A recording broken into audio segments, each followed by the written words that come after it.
Hi everyone, welcome back to another episode on Databricks. This episode will talk more about Azure networking concept which is required for Databricks. Though if you are on data science, data analytics or data engineering side, we may not require networking concept, but it's better to understand this concept. If your interest is on the Databricks architecture side, you should know about this concept.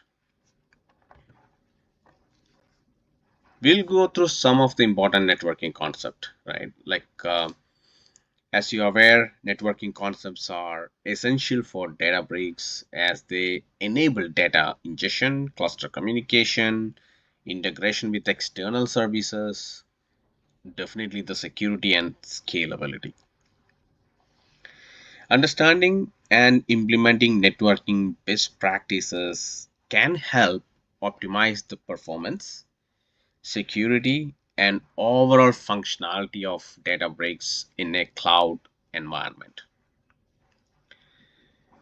Virtualization has been instrumental in the development and success of cloud computing.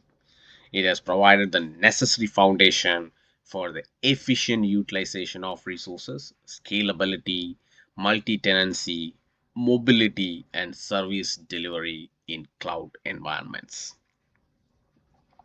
Who doesn't know virtualization? It is the process of creating a virtual version or representation of a physical resource such as a server, operating system, storage device, or network.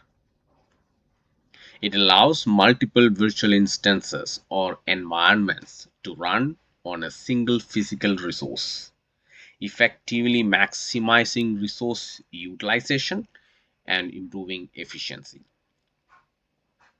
In virtualization, a software layer called a hypervisor or virtual machine monitor is installed on the physical hardware. The hypervisor enables the creation and management of multiple virtual machines or virtual environments on the same physical server. I took one picture from the Microsoft site, which includes majority of the stuff that we are looking for. So let's get started. Okay, so on the right hand side, all these dotted lines represents one virtual network. So inside the virtual network, we can install many services. So you need to go back to the definition of the virtualization before, right? So everything, all these one are in one physical network, which is virtually divided into many VNet, and this is only representing one virtual network. So virtual network allows users to create isolated and secure private network within the Azure cloud infrastructure. And users can define their own IP address range, subnets, and network security groups to control the traffic flow and access to the resource within the virtual network. So what is subnet?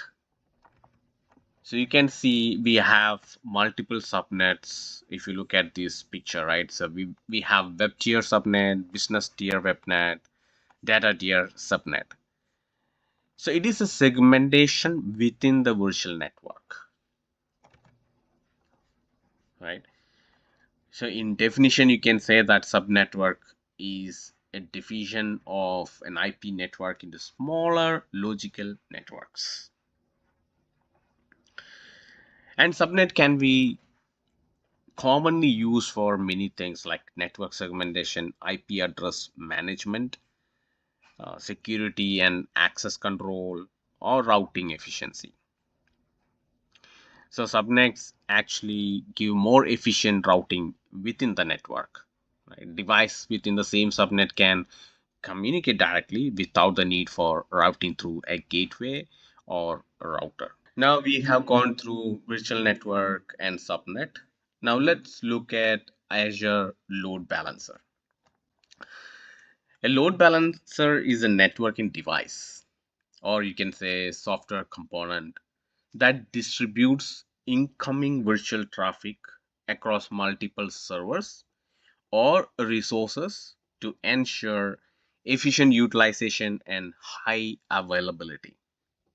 So, this can act as a mediator between clients and servers, distributing the workload evenly to optimize performance, reliability, and scalability.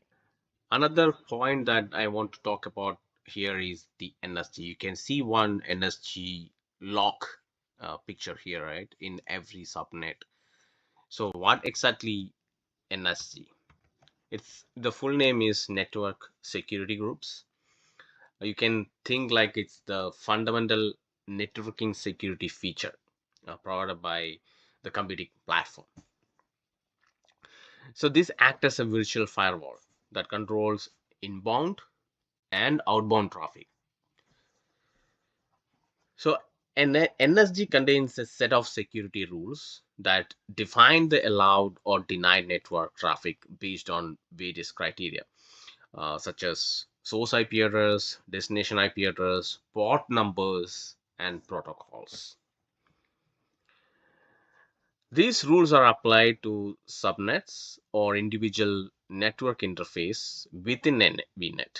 We have gone through 4 or 5 points today, and I don't want to inject many more points that may confuse you altogether, right? So go through these points, understand it in depth if you want. I can also give you the documentation where I got all these points. Then in the next section, we'll talk about some more points which are required. Then after that, I'll show you the demo how we can create virtual network, subnet. Then slowly we'll move how we can apply this networking concept inside the Databricks. All right. Thank you for watching and have a great day. If you would like to receive more such videos, please like and subscribe to my channel. Also, if you would like to connect with me, I have provided my details here, my email and LinkedIn. So thank you very much.